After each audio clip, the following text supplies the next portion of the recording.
Welcome to the Human Capital Innovations Podcast, your go-to source for personal, professional, and organizational growth and development. We hope you tune in often for all things people management, organizational development and change, organizational leadership, and social impact related. Maximize your personal and organizational potential with Human Capital Innovations Podcast.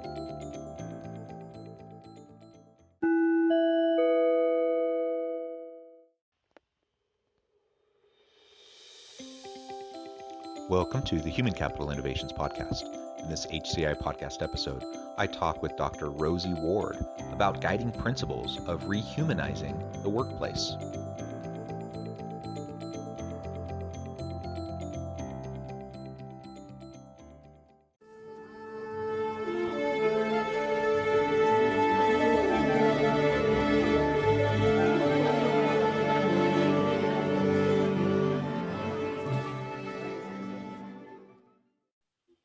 Dr. Rosie Ward, welcome to the Human Capital Innovations Podcast. Thank you for having me. I'm excited to be here. Yeah, I'm excited to have a nice conversation with you today. You join us from Salvio Partners, LLC, a consulting and professional development firm. I'll share a little bit more about that and share your bio with listeners in just a moment. But before we dive on in, I just wanted to introduce the topic for today. You do a lot of work around this idea of rehumanizing the workplace, with which I really love as a framing. I think there's so much there to unpack. So we're going to be exploring together what that means, what that looks like, how we can go about doing it as leaders within our organizations, within our sphere of influence, how we can rehumanize our teams and the workplace and help everyone to have the opportunity to be successful, to be productive, innovative, and really just to thrive in what they do. As we get started, I wanted to share Rosie's bio with everybody. Dr. Rosie Ward began her career in 1994 in the fitness industry as a group fitness instructor and personal trainer. She earned a bachelor's degree in I can't say that word. Kinesiology. Kinesiology. She earned a bachelor's degree in kinesiology and a master's degree in public health with a focus on worksite health promotion. She became disheartened, however, when she realized the way we approached supporting employee wellness didn't really work, and she knew she needed to find a better path. After personally experiencing the ill effects of a toxic work environment, she was inspired to shift gears and completed her PhD in organization and management, where she focused on organizational culture, leadership, and coaching.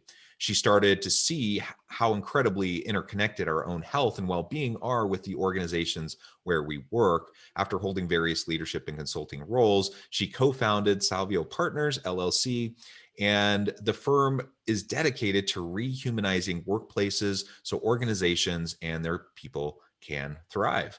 I just really love everything about your background. I love the path and the journey you've been on as you've tried to figure out, both for yourself, but also for organizations and their teams, just how to be better, more authentic, and that we can work in an environment where everyone has the opportunity to be their best selves. I think that's just so important. That's a passion that I share with you. I'm super excited to have this dialogue with you today. Before we dive on into the conversation, anything else you would like to share with listeners by way of background or personal context?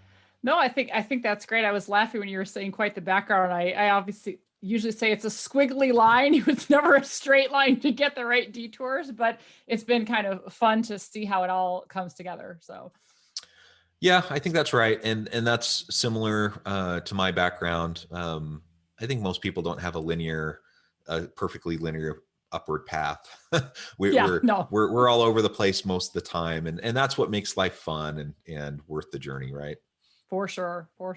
Yeah, excellent. So as we get started, I thought we could really begin with you just defining what you mean by rehumanizing the workplace, based on your experiences being in a toxic work environment, understanding employee well-being, and how that's not really fully addressed in how most organizations approach it. What does rehumanizing the workplace mean to you? And then we can get into some of the guiding principles around rehumanizing the workplace. Sure. As you said, there's a lot to unpack. So I think at its core for me, rehumanizing the workplace means that we are creating the conditions, whether people physically go into a workplace or they're virtual or anything in between, where people truly can show up authentically. They can be human, meaning, you know what? No human is perfect. I can make mistakes. I can learn. I can grow. And I have an opportunity to really bring my best self into my work. And I still have fuel left in my tank, so to speak, where I am not burnt out, not wiped out emotionally or physically. And I still have room to bring my best self back into my personal life and contribute to my family and my community. And that really workplaces are nurturing that. And so that's really, there's a lot that goes into that, but that's really for me how I view what a human workplace is. And what's interesting is, yes, my own personal experience sparked this. And so, out of struggle, comes, hey, this purpose. And I became even more passionate about it when I started to look at people who are actually researching this. So in our book, we quote Jeffrey Pfeffer's research from Stanford, and this was pre-pandemic, but that literally in the United States alone, toxic workplaces are the fifth leading cause of death and account for 8% of our healthcare spend. But what organizations have done, largely, I will say, when the Affordable Care Act was put into place and the wellness provisions were put in there, that they thought, oh, you know what?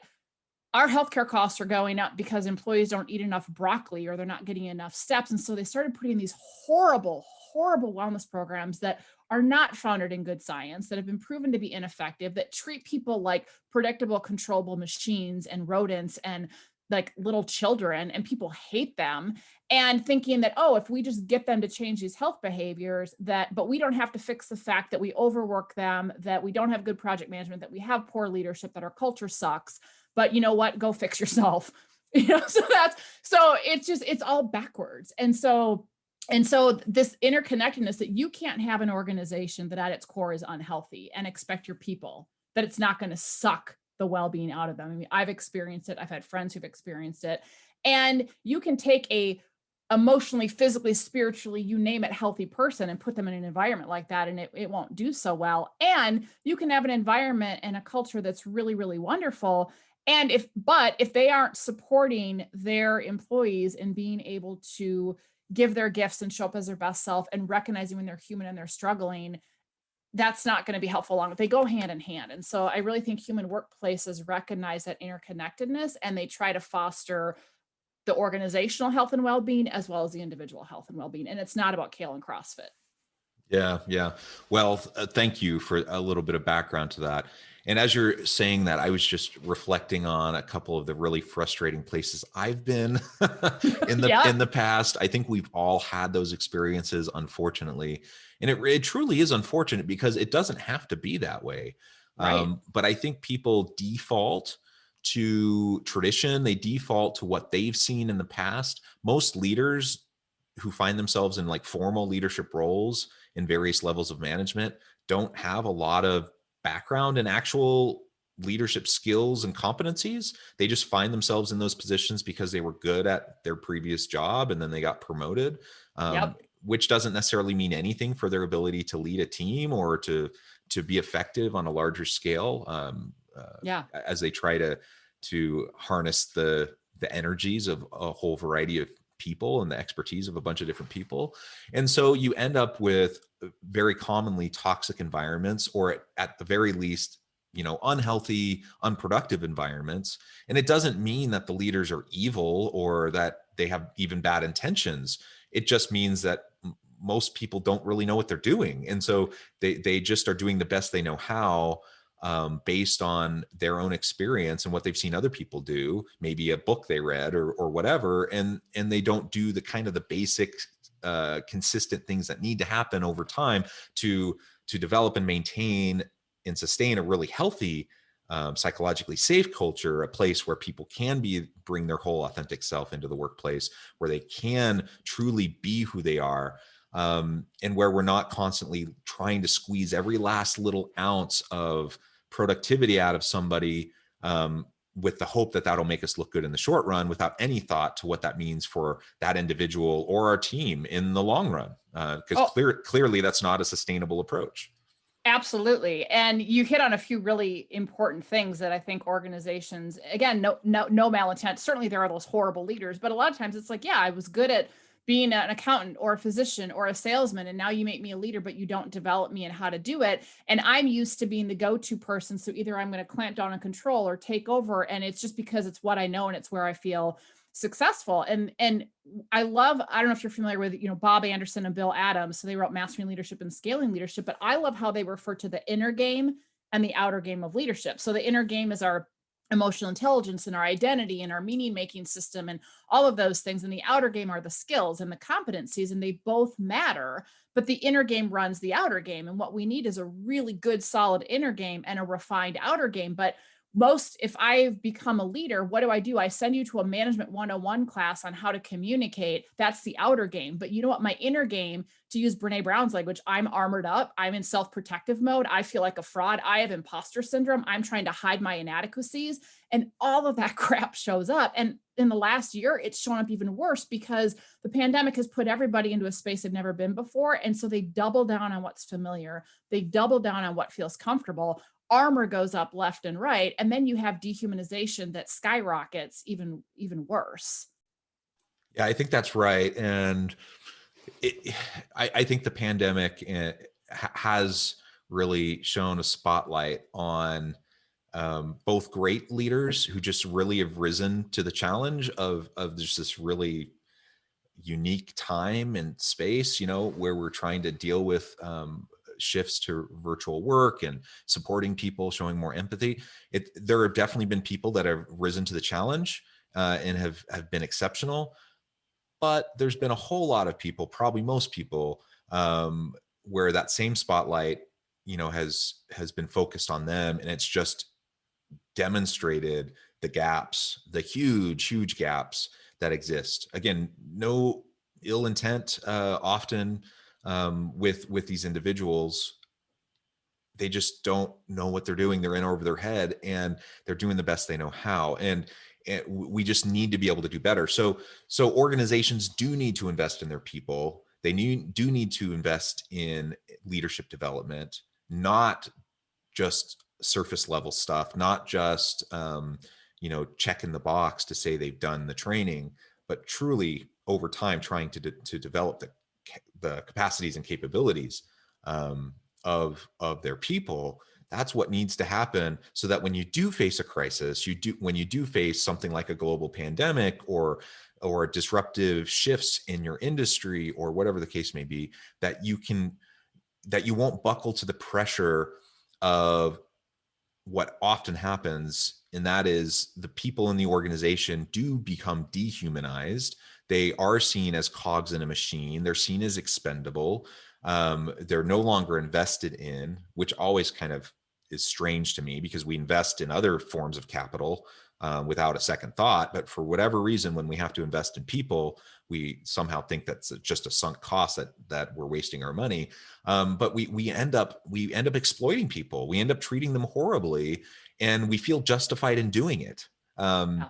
And that I've just seen so many unfortunate examples of that in the past year, of otherwise people that I would say were really good, ethical, moral people, that end up really exploiting people on their team and people in their organization, because they feel like they have no choice. You always have a choice. You always have a choice. And if you have the skills and competencies to lead well, and you make the decision that you're going to treat people as human beings, as people, then you can work through those challenges that you're going to face. Oh yeah, they'll be your biggest advocates. And I've seen this with different groups that we work with, that, even if they've had to do partial furloughs or, make some of the difficult decisions they had to, but they've done it in a humane way. And because they've been anchored on a clear purpose and they treat their people well, not that they're perfect, but people are willing to rally behind them, because it's more of this, we're all in this together, and better, we all suffer a little bit than any one of us suffer greatly. And there's this shared mentality, and that's very different. And then, or even those that had to let people go, but if they treated them well, man, when they're willing to come back, versus those that didn't. And as stuff opens back up, they are struggling to rehire people, because they're like, oh, hell no, I'm not going back there. And I have options, or I'd rather sit and collect unemployment right now than go back to that, because my life's not worth that. And I've even seen other people throughout the pandemic where people who ended up going to work remotely are working more hours, are more burnt out because they don't have the commute and they don't have to, go between buildings or whatnot. And that organizations are really, unfortunate to your point, exploiting that. Some of them, not all of them, right? But I've seen those for people around me who are doing that, and people are burning out and they're starting to look for jobs and they're starting to say, I will take a pay cut because I have learned over the course of this last year that my life is worth more than this, and this is insanity, and this isn't worth it. So I think as things continue to kind of rebound and open back up, and we figure out whatever this next normal is, I do think that those organizations, I think that challenges reveal who we are. Right. You said some people rise to the occasion, and not that there's not bumps and bruises.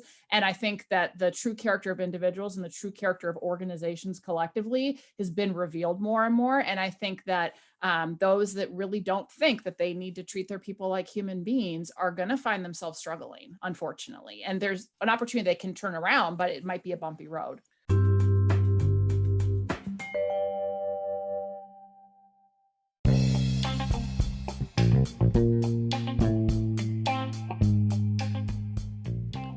I'm excited to announce the publication of my new book from HCI Press, The Alchemy of Truly Remarkable Leadership: Ordinary, Everyday Actions That Produce Extraordinary Results.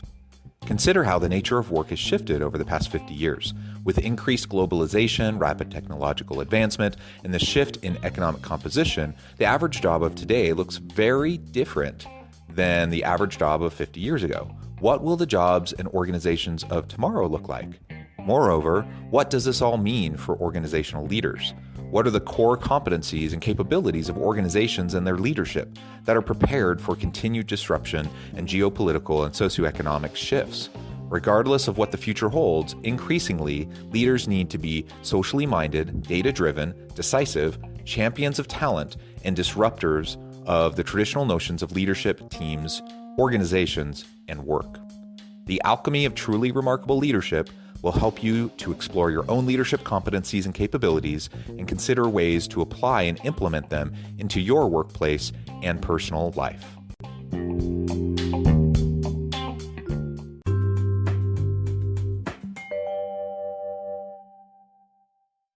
Yeah, and once you've shown your cards as someone who doesn't see your people as worthy of investment or treating with dignity and respect, that's a hard thing to walk back and to reestablish that trust, right?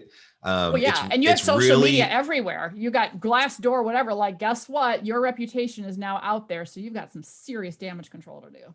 Yeah. And it's you can really quickly and easily undermine your own credibility and demolish trust in your organization and how people view the leadership team and the executive team.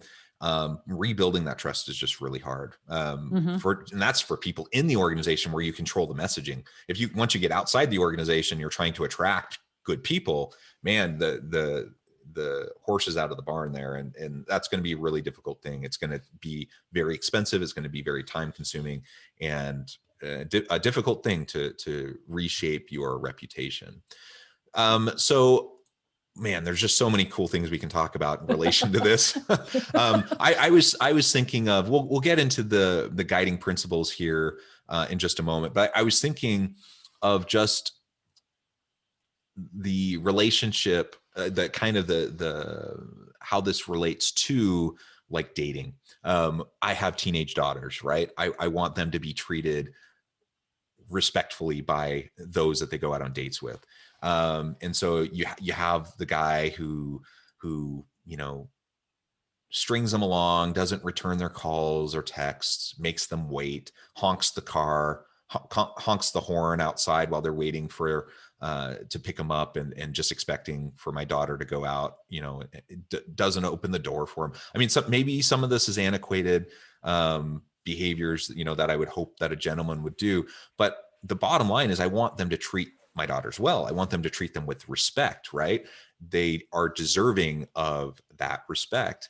And if my daughter is with a guy who can't do that, who can't even the base level kind of expectation of just dignity and respect, they shouldn't waste their time with them.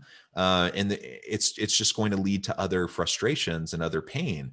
And the same thing with organizations. If your boss, your direct line manager, or the organization as a whole has a culture where they just don't treat people well, they don't trust their people, they don't respect their time, they try to squeeze every last ounce of productivity out of them. There's a toxic environment. If that's the case, man, just like I'm a dad to a teenage daughter and I want them to have a better situation, I would say the same thing to anyone working in that kind of environment. Get out of there, go somewhere else. You're worth more. You're worth being treated better. And we have to remember our innate value as human beings. Yeah, you know, as you say that, it totally reminds me of the story that Bob Chapman, the CEO of Barry Wehmiller, always tells, and that he had this insight, and it was at a friend's wedding, and he was talking about the moment when the father of the bride is walking the bride down the aisle, and the minister turns and says, you know, who gives this person to be married? And he said, you know, it's really like, I'm trusting you to basically take care of my daughter, right? You're not going to treat her poorly. And so their whole mantra is everybody is somebody's precious child.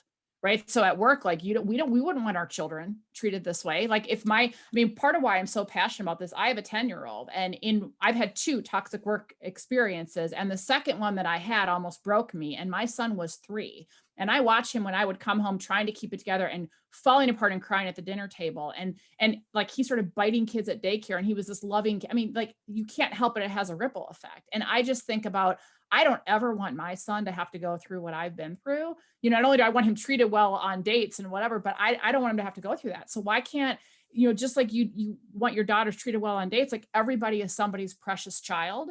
And these people are entrusted in our care within organizations. So why don't we treat them as if they're somebody's precious child? Why do we treat them as if they're expendable because they made a mistake? Yeah, absolutely. So let's talk now about more around what leaders can do to be able to rehumanize. So the guiding principles that I know you talk a lot about that you can define and explain a little bit for us: build a lighthouse, create fearless environments, wade in the messy middle, show up as a leader, find your tribe.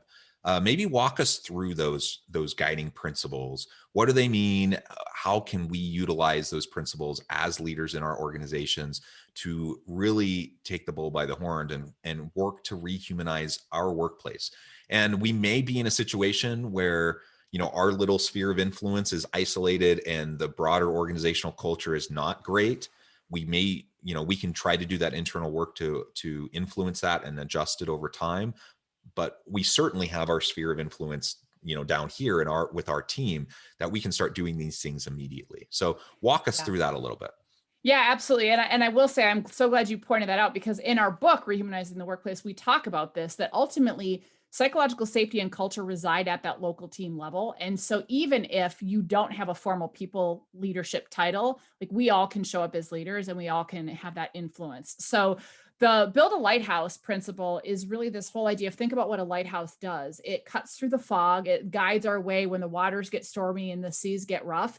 And so the lighthouse principle is on the organizational level, but also on the individual level. Do you actually truly have clarity of purpose? Not these wordy mission vision statements, but like truly, like, why you're here? What's your purpose? Like, our purpose is to rehumanize the workplace, right? And that's very, very clear. And that acts as a filter that guides what we do. And then on top of that, have you actually operationalized your core values? So again, on an organizational and an individual level, words on a wall or words on a website don't mean anything. Have you defined what are the behaviors that are aligned?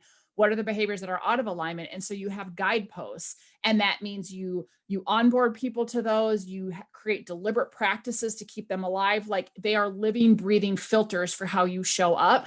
I will tell you, when we talk about the people who've risen to the occasion this past year, I would be willing to bet that the organizations and individuals that have that lighthouse, because that's what I will tell you. I anchor myself in that multiple times a week, multiple times a day. It's like, okay, how do I want to show up? How am I going to approach this? Well, you know what? If I do this, I'm going to show up as the best version of me, or as I do this, we're going to be in integrity as an organization. So that's the lighthouse principle. And there's a lot that goes into it, but it's like, again, it's that beacon of light that points north.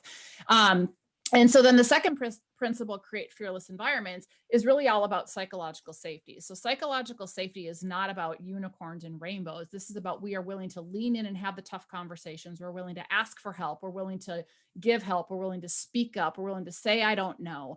And do we create an environment where people can show up real and say, hey, I'm struggling today. Hey, my kids, I'm homeschooling, or you know what, I'm overwhelmed. Like, that we can ask for what we need. We can speak up. We can share our ideas. And so we've got to create environments where people feel safe to show up human and real, and then support one another. And are we creating that? So there's a lot that goes into that, but that's the second principle. The third, wait in the messy middle, goes along with what we were talking about earlier with the inner game versus the outer game. Wait in the messy middle is really about that inner game. Like, there is not a fast forward button. If you think about, like, you can't fast forward grief, you can't fast forward, development. Like, our kids don't go from 6 months old to teenagers overnight, even though it feels like it. Like, there's stages in between, and it's hard and it's messy, and sometimes it's going to be uncomfortable and it's going to be painful, but the growth happens in that middle of the mess. It doesn't happen by trying to avoid it. All it does is creates dysfunction. And so wait in the messy middle is really about normalizing that human experience, normalizing the discomfort, giving people tools and skills to tend to that inner game so that they don't armor up, so they can show up effectively, so they can recognize their narratives that are self-limiting and don't serve them well, and therefore don't serve others well. So it's really all that inner game work, honestly.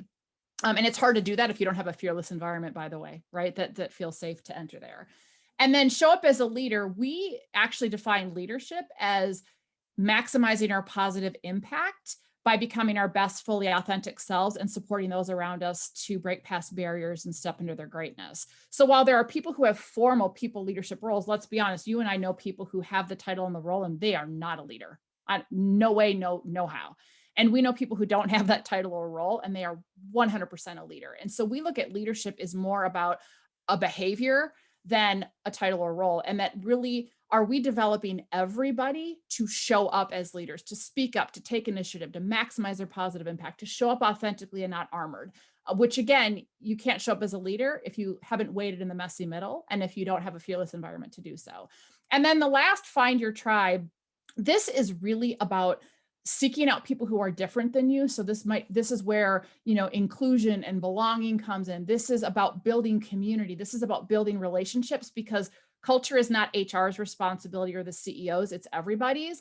And it's interesting about the find your tribe, because tribalism has a bad connotation, obviously, but if you go back to the ancient roots of the word, it was really about people who have your back. And so the find your tribe principle is all about intentionally seeking out others, broadening your relationships, broadening your networks, opening your eyes, and really building a human community. I think any one of us can do that. Reach out to a neighbor who you disagree with, someone politically who you disagree with, someone who's a different gender or orientation or race, and just start to go, what is it like to be you? And I think any one of us can start to do that and start to humanize the person that we might be dismissing or judging. Yeah. Wow. I mean, there's just so much there. So beautiful, really great guiding principles. I mean, man, even if we could just do a few of those consistently well, it would make such a big difference in every last organization that we're involved in. So I hope everyone listening can recommit to, I think we all have good intentions, but let's recommit to doing some of these basic things. None of what you just said is rocket science. All of it is very doable. We can start doing it today. We just need to check ourselves. We need to be consistent. Like you said, we just need to make the choice, realize where we're at and make the choice that we're going to bring those principles into action today and how we interact with our people. And if we can do that consistently, things will change, things will get better, and the lives of our people will improve. And we'll have a more sustainable team. People won't be burning out. People can continue to be productive on an ongoing basis. So it's a win-win for everybody. Rosie, it has been a real pleasure talking with you. Before we close, I wanted to give you a chance to share with listeners how they can get connected with you, find out more about your work, your book, and then give us the final word on the topic for today. Awesome. Well, it's been a pleasure being here. So my personal professional website is drrosieward.com. I've got blogs, and this will be on there. Our book, as well as my own podcast, Show Up as a Leader.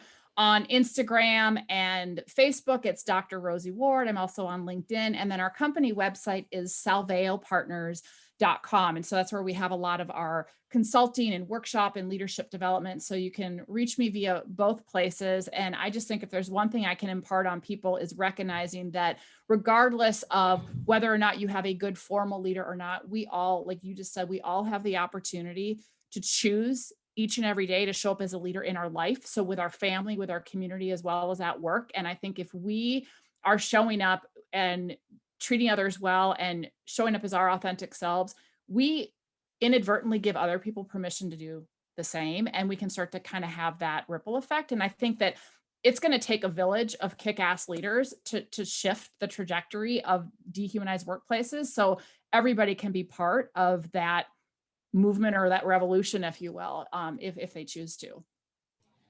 I love it. I love it. Thank you, Rosie. It has been a real pleasure. I encourage listeners to reach out, to get connected, to find out more about Salveo Partners, your book, all the good work that you're doing. And as always, I hope everyone can stay healthy and safe, that you can find meaning and purpose at work each and every day. And I hope you all have a great week.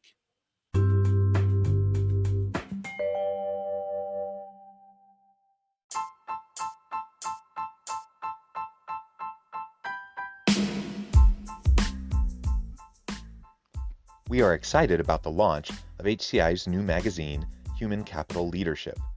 Human Capital Leadership is a free, interactive e-magazine designed to help individuals, leaders, and organizations find innovative approaches to maximize their human capital potential. We will be publishing issues quarterly in August, November, February, and May. Check out the first issue and let us know what you think.